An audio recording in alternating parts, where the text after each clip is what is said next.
విజయవాడ ఎన్నికల ప్రచారంలో ముఖ్యమంత్రి జగన్ ఎమ్మెల్యే వెల్లంపల్లి శ్రీనివాస్ పై రాయితో దాడి చేసిన నిందితులను గుర్తించి పోలీసులు అదుపులోకి తీసుకున్నట్లుగా తెలుస్తోంది. ఈ వ్యవహారంలో నిందితులను గుర్తించడం క్లిష్టంగా మారినప్పటికీ వివిధ మార్గాల ద్వారా పోలీసులు దర్యాప్తు జరిపి అనుమానితులను గుర్తించినట్లుగా తెలిసింది. రాయి దాడిగా భావిస్తున్న ఘటన శనివారం జరగ్గా ఆదివారం పోలీసులు ముమ్మరంగా విచారణ చేపట్టారు. విజయవాడ సిపి కాంతి రాణా, ఏసీపీ నేతృత్వంలో మొత్తం 20 మందితో 6 ప్రత్యేక టీంలను నిందితులుగా గాలింపు కోసం నియమించారు. North zone ACP Devarakonda Prasad ఆధ్వర్యంలో దర్యాప్తు జరుగుతోంది. దర్యాప్తుల్లో భాగంగా జగన్ యాత్ర సమయంలో బయటకు వచ్చిన వీడియోలను క్షుణ్ణంగా పరిశీలించారు. యాత్రకు వచ్చిన జనంలో జగన్ అభిమానులు ఆ వీడియోలను తీశారు. వాటి ప్రకారం రాయి లాంటిది వచ్చి సీఎంకు తగలగానే ఆయన ఒక్కసారిగా నుదుటిపై చెయ్యి పెట్టుకొని సవరించుకున్న దృశ్యాలు ఉన్నాయి.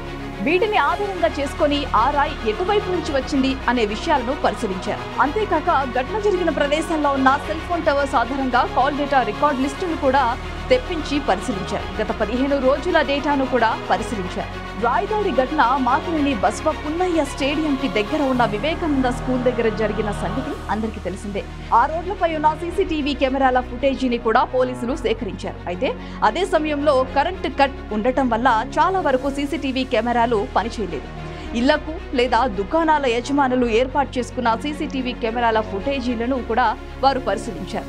మరోవైపు డ్రోన్ కెమెరాల విజువల్స్ ను కూడా విశ్లేషిస్తున్నారు.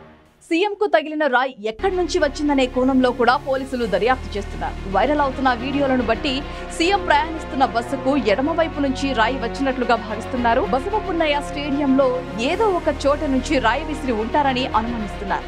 మొత్తానికి అనుమానితులను గుర్తించగా వారి వివరాలను పోలీసులు ఇంకా బయటపెట్టలేదు.